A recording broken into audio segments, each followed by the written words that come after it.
Welcome to Miss Scarlett. Subscribe and don't miss out on Patreon. Have fun! Cynthia's footsteps in her sleek high heels created a rhythmic echo as she confidently navigated the majestic lobby with its gleaming marble floors. Her elegant navy blue fitted suit accentuated her feminine silhouette, a deliberate divergence from her usual daytime ensemble.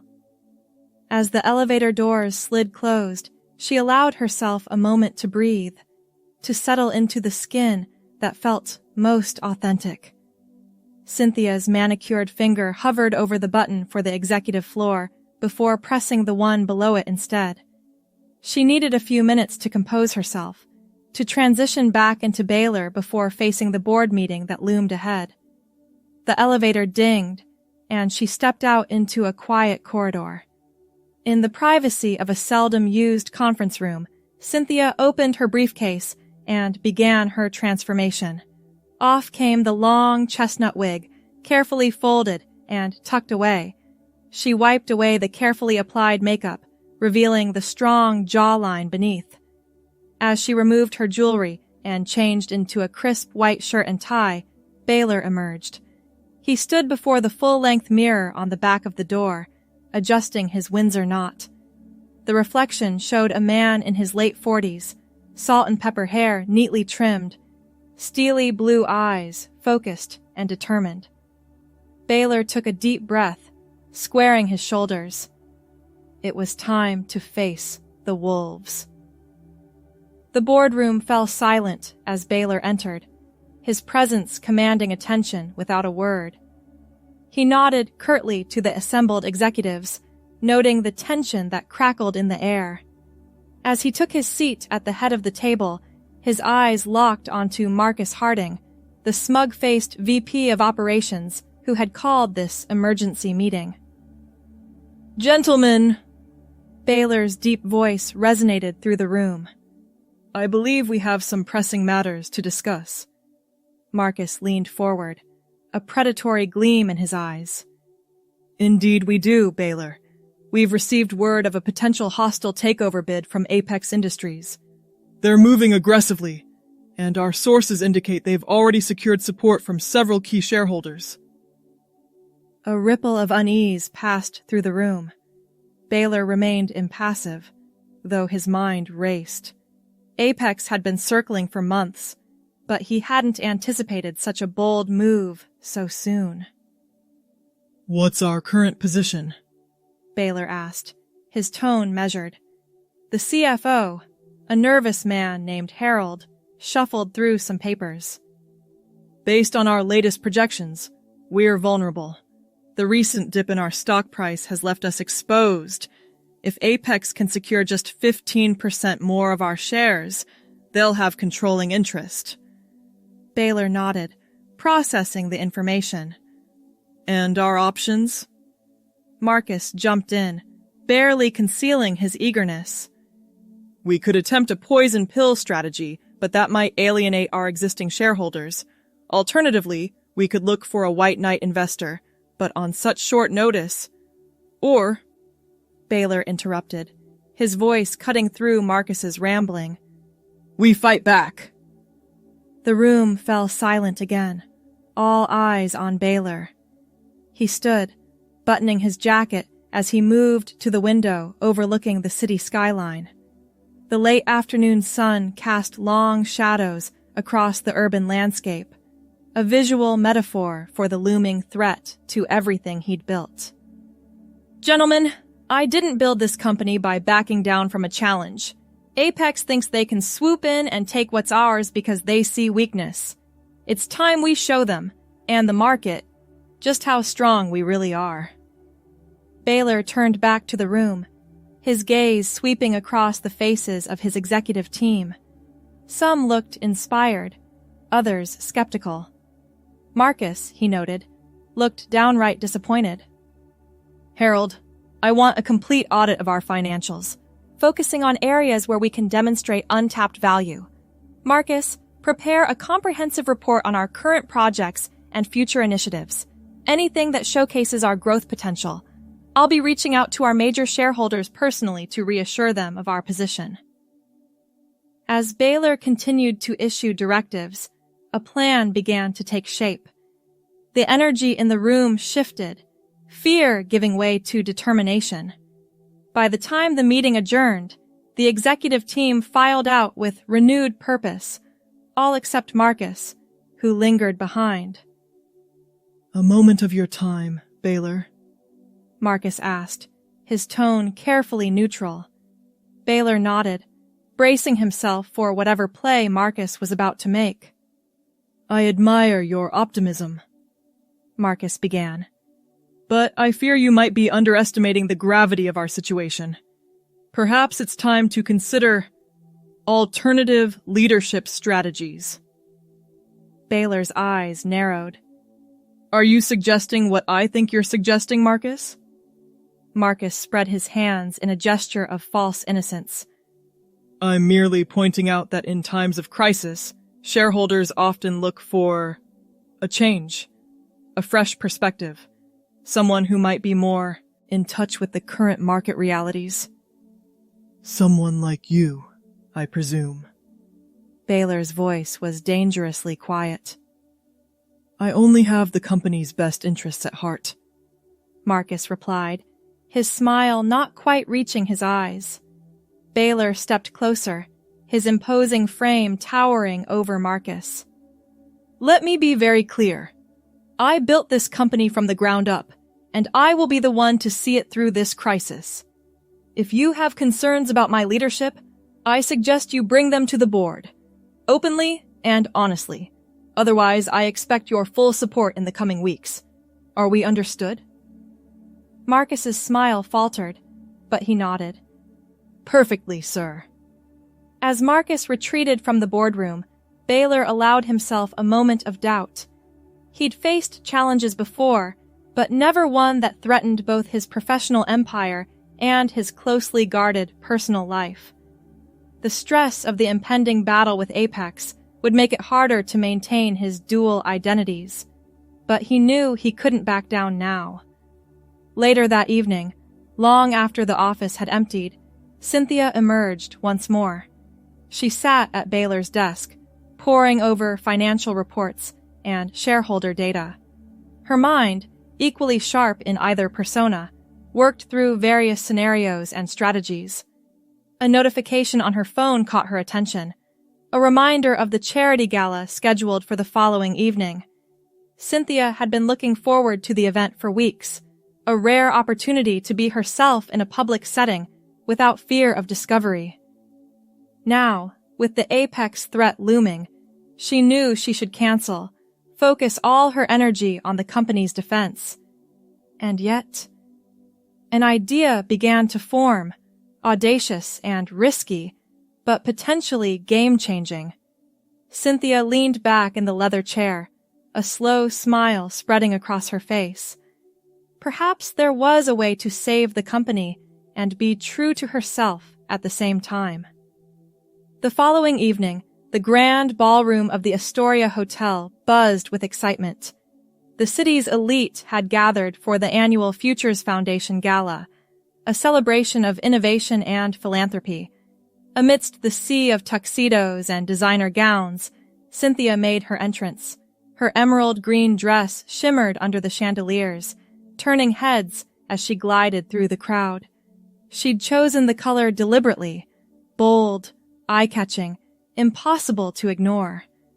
Her auburn hair was swept up in an elegant chignon, exposing the graceful curve of her neck and the glittering diamond earrings that caught the light. As she made her way to the bar, Cynthia caught snippets of conversation around her. The impending takeover of Baylor's company was the hot topic of the evening, with speculation running rampant about the CEO's absence from the gala.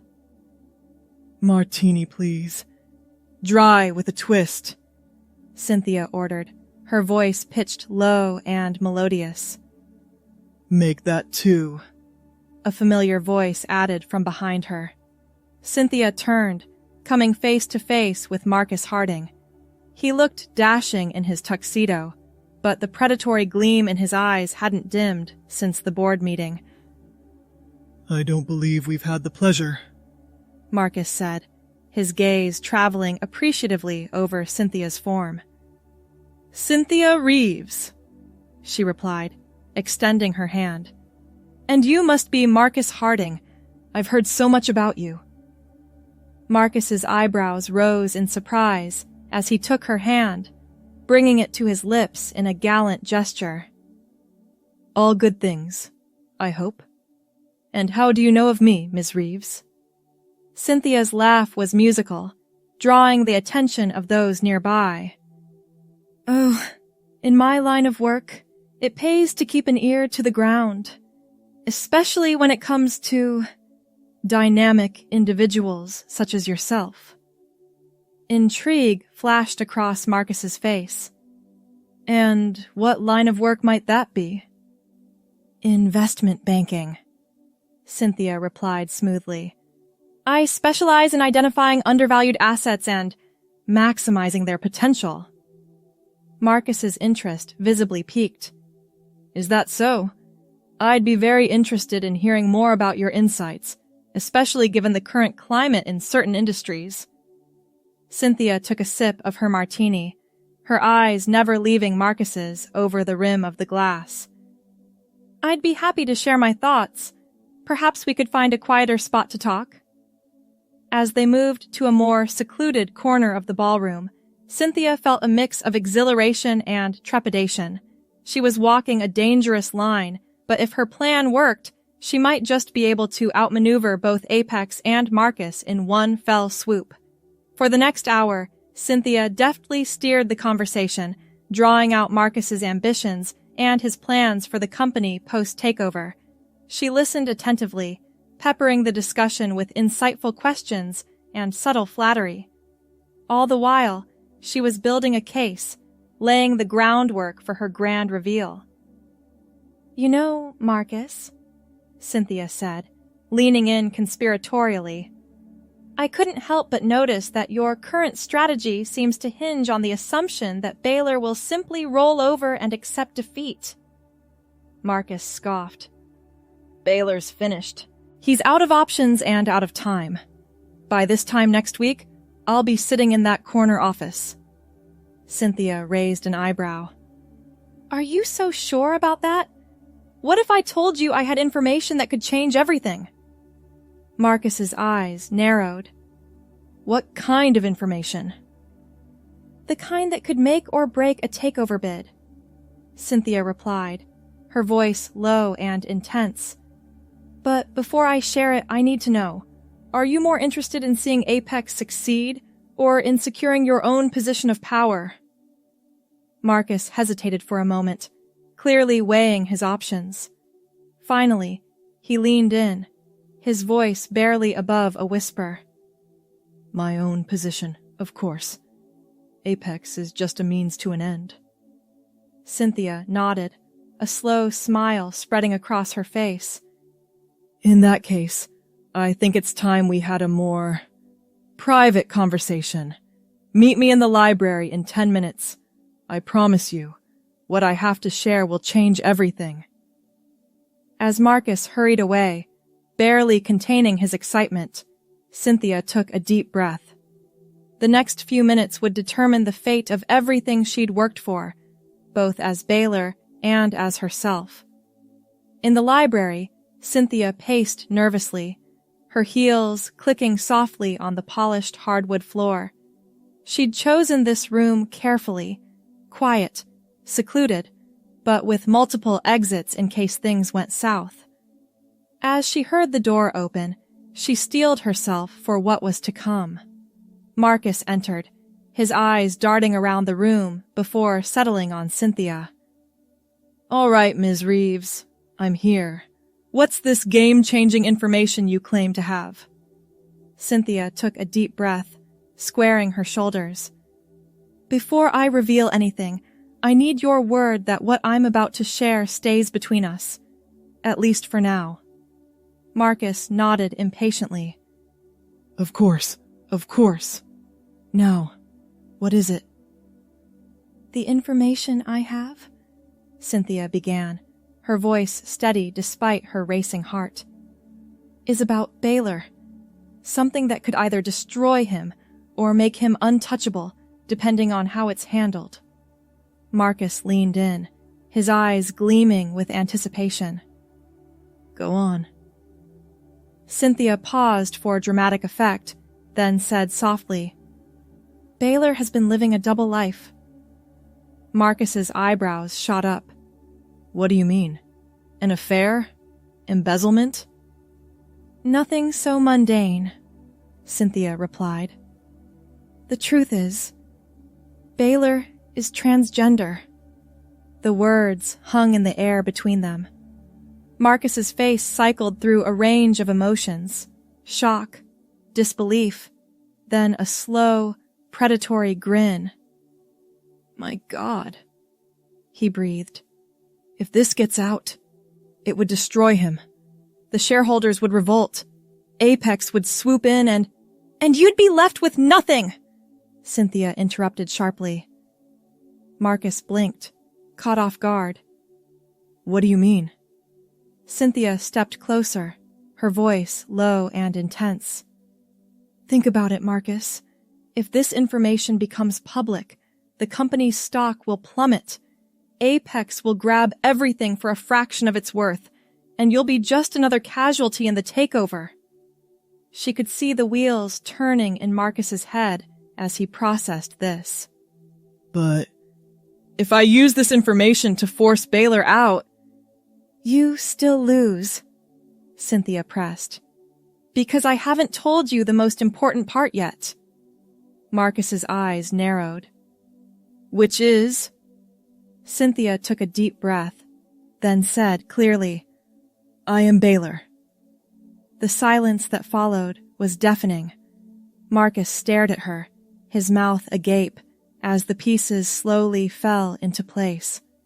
Cynthia could practically see him reassessing every interaction they'd had that evening, every subtle clue he'd missed. That's impossible, Marcus finally sputtered. You're lying! Am I? Cynthia challenged. She reached into her clutch, pulling out her phone.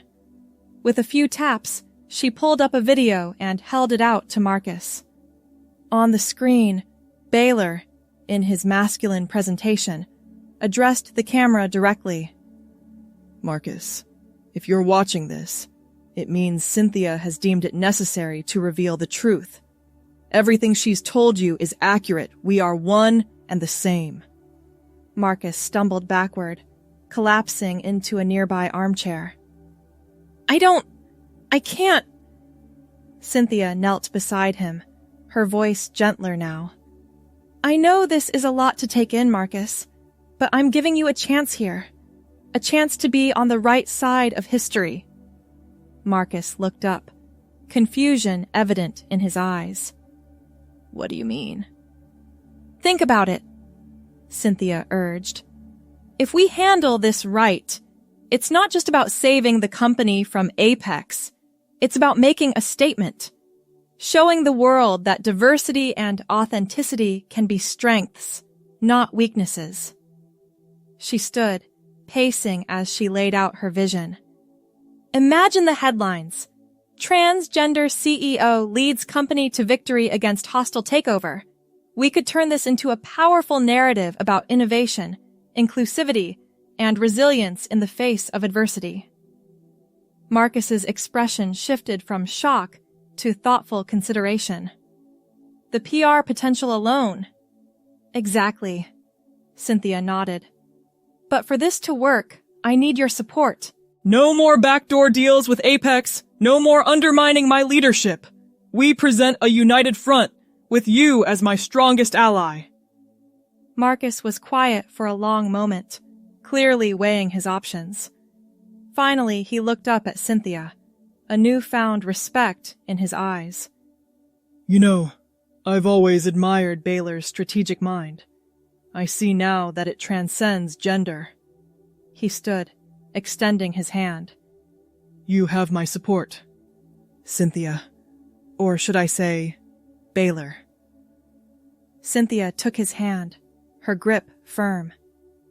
Cynthia, please. at least in private settings like this. As they shook on their new alliance, Cynthia felt a weight lift from her shoulders. There were still challenges ahead: the board to convince, shareholders to reassure, a public revelation to carefully orchestrate. But for the first time since the threat of the hostile takeover emerged, she felt truly confident in her ability to weather the storm. Over the next few weeks, Cynthia and Marcus worked tirelessly to put their plan into action. They met in secret, often late into the night, strategizing and preparing for every possible scenario. During the day, Baylor presented a united front with Marcus to the board and employees, quelling rumors and rallying support. The turning point came during a crucial shareholders meeting. Baylor stood at the podium, facing a room full of anxious investors and hungry reporters. With a deep breath, he began to speak. Ladies and gentlemen, I stand before you today, not just as your CEO, but as a human being ready to share my full, authentic self with you. A hush fell over the room as Baylor recounted his journey, his voice steady and clear. He spoke of the challenges he'd faced, the fear of discovery that had haunted him for years, and the strength he'd found in embracing his true identity. I am transgender, Baylor declared, his chin held high. My name is Cynthia, and I am proud to lead this company as my whole self. The silence that followed was broken by a single person starting to applaud. To Cynthia's surprise, it was Marcus, standing tall and clapping with genuine enthusiasm. Slowly, others joined in, until the room was filled with a thunderous ovation. In the days that followed, the story dominated headlines across the globe. While there was inevitably some backlash, the overwhelming response was positive. The company's stock, after an initial dip, rebounded stronger than ever as investors recognized the bold leadership and innovative spirit Cynthia represented.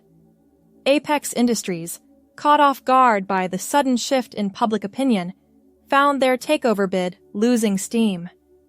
Major shareholders, inspired by Cynthia's courage and vision, reaffirmed their commitment to the company. A month after the revelation, Cynthia stood in her office, no longer Baylor's office, but truly hers, looking out over the city.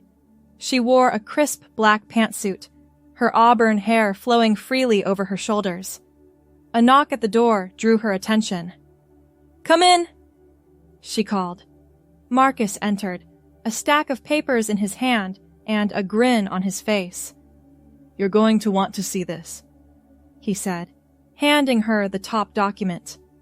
Cynthia's eyes widened as she read. Apex is withdrawing their bid? Marcus nodded. Completely. Their board decided the potential PR nightmare wasn't worth it. We've won. Cynthia let out a long breath, feeling the last of the tension she'd been carrying for months finally release. We did it, she said softly, then looked up at Marcus with a warm smile.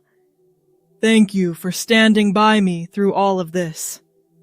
Thank you for trusting me, Marcus replied. I've learned more about leadership and integrity in these past few weeks than I have in my entire career. As Marcus turned to leave, Cynthia called out, Oh, and Marcus, don't forget about the board meeting this afternoon.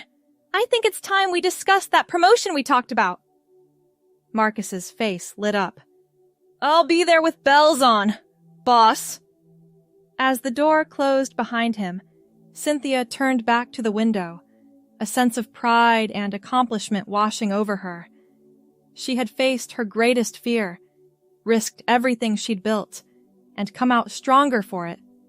The road ahead would undoubtedly have its challenges, but for the first time in her life, Cynthia felt truly free to face them as her authentic self.